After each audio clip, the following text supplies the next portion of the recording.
ICC টুর্নামেন্টে hybrid model চালু হচ্ছে ভারত ও পাকিস্তানের অনড় অবস্থার কারণে।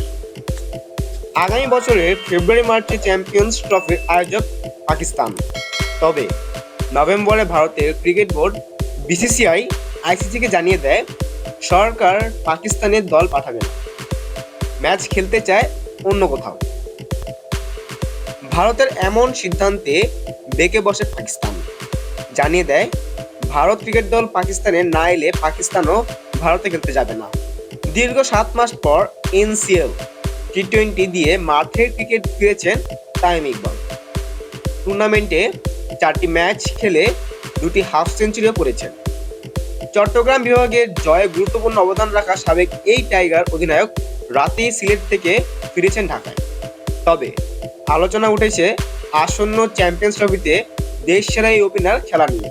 বিসিবির প্রধান নির্বাচক গাজী আশরাফ হোসেন লিপু এই সময় তামিমের চ্যাম্পিয়ন্স ট্রফির খেলা প্রসঙ্গে লিপু বলেন, তামিম ইকবাল খেলা শুরু করেছেন এটা আশার খবর। আমার বিশ্বাস অতি দ্রুত অবহিত হবে যে চ্যাম্পিয়ন্স ট্রফির জন্য সে অ্যাভেলেবেল থাকবে কিনা। যদি থাকে তাহলে সেটা দারুণ ব্যাপার হবে। এখন দেখে নেব বাংলাদেশের সেরা one day squad. Number 1 Tamim Iqbal.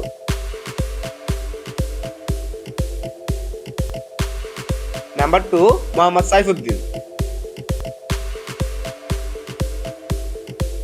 Number 3 Najmul Hossain Shanto.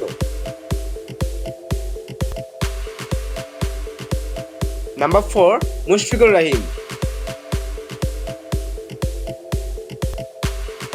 Number 5 Mehidy Hasan Miraz.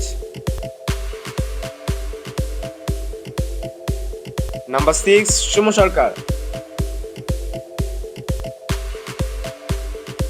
Number 7 Towhid হৃদয়।